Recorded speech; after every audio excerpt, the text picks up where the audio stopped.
In my class, rather than having specific exercises that are outside the context of the actual assignments that they have to develop creativity, I have various ways of trying to develop creativity within the assignments that they already have.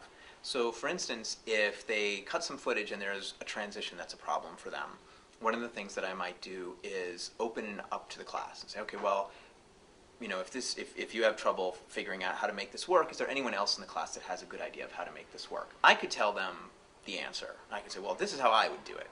But there's two advantages to doing it this way. One is you get multiple solutions, and what's nice about that is that then the students can see that there's always more than one way around any given problem, and that there isn't a right answer that I can give them and that's it. And the second reason is that we don't want to teach them to do it the way I would do it.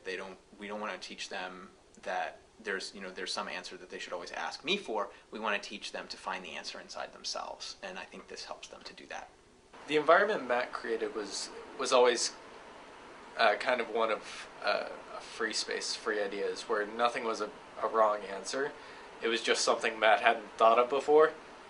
Matt had an idea in his head of what the answer was, but he was always open to what other people thought.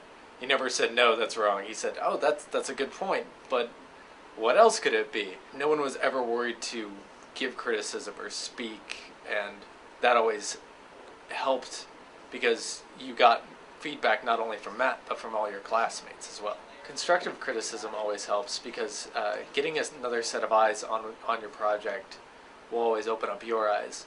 It's the same reason why an artist or a painter will flip what they're working on to get a new perspective on it and maybe see things that they don't.